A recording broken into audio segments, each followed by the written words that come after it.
এমন পাগলাটে অভিষেক ক্রিকেট বিশ্ব শেষ কবে দেখেছে তা হতে পারে আলোচনার খোরাক। ১৯ বছরের এক যুবকের আত্মবিশ্বাসী সব শটে বুমরা যেমন বিচলিত হয়েছেন, তেমনি বিস্ময় চোখে তাকিয়ে থাকা ছাড়া আর কী বা করার ছিল রোহিত কোহলিদের।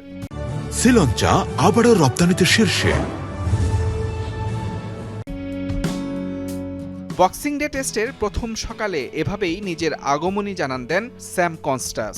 দ্রুতগতির 50-তে রেকর্ড বুকে নাম তোলা এই ওপেনার রীতিমতো তুলোধনো করছিলেন ভারতীয় বোলারদের। তার মনোসংযোগে ছিঁড় ধরাতে তখন ভিন্ন পন্থা বেছে নেন বিরাট কোহলি। ইনিংসের ১০ম ওভার শেষে মাঝ উইকেটে স্যামের কাঁধে ধাক্কা দেন তিনি। দুজনের মধ্যে শুরু হয় উত্তপ্ত বাক্য বিনিময়। পরিস্থিতি বুঝে দুজনকে শান্ত করার চেষ্টা করেন উসমান খাজা। শেষ পর্যন্ত মাঠের দুই আম্পায়ারের হস্তক্ষেপে মেলে সমাধান।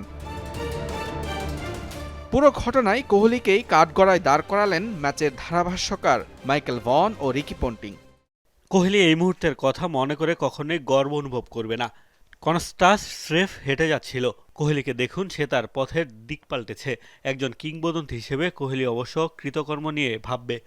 বেশ কিছু অ্যাঙ্গেল থেকে ঘটনাটি দেখেছি। বলতেই হচ্ছে, এ সময় ভারতের ফিল্ডারদের কোনো অবস্থাতেই ব্যাটারের ধারে কাছে যাওয়ার কথা নয়। বিরাট কিভাবে হেঁটেছে দেখুন, তার ডানে পিচের দিকে হেঁটেছে এবং সংঘর্ষটা উস্কে দিয়েছে। স্ক্রিনে দেখে মনে হচ্ছে কোহলিকে বেশ কিছু প্রশ্নের উত্তর দিতে হতে পারে।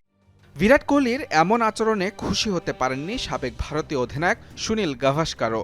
এ ঘটনায় শাস্তির সম্ভাবনাও দেখছেন তিনি। সরে গেলে কেউ ছোট হয়ে যেত না। প্রথমে মনে হয়েছিল যে দুজনই নিচে তাকিয়েছিল। এখন দেখার বিষয় কাকে বেশি জরিমানা দিতে হয়। মাঠে আগ্রাসী রূপে হাজির হলেও মাঠের বাইরে যে বেশ পরিণত, তারই প্রমাণ মিলল স্যাম কনস্টাসের বক্তব্যে। প্রিয় ক্রিকেটারের সঙ্গে ঘটে যাওয়া এই ঘটনাকে বড় করে দেখতে চান না তিনি। মনে হয় আমরা দুজনেই তখন আবেগপ্রবণ হয়ে পড়েছিলাম। আমি ঠিক বুঝতে পারিনি ঘটনাটা। নিজের গ্লাভস ঠিক করছিলাম, তখনই কাঁধে ধাক্কা লাগে। তবে এরকম হতেই পারে, এটাই ক্রিকেট। মাঠের লড়াই মাঠেই থাকুক। মুজরাবিন তারেক, যমুনা স্পোর্টস।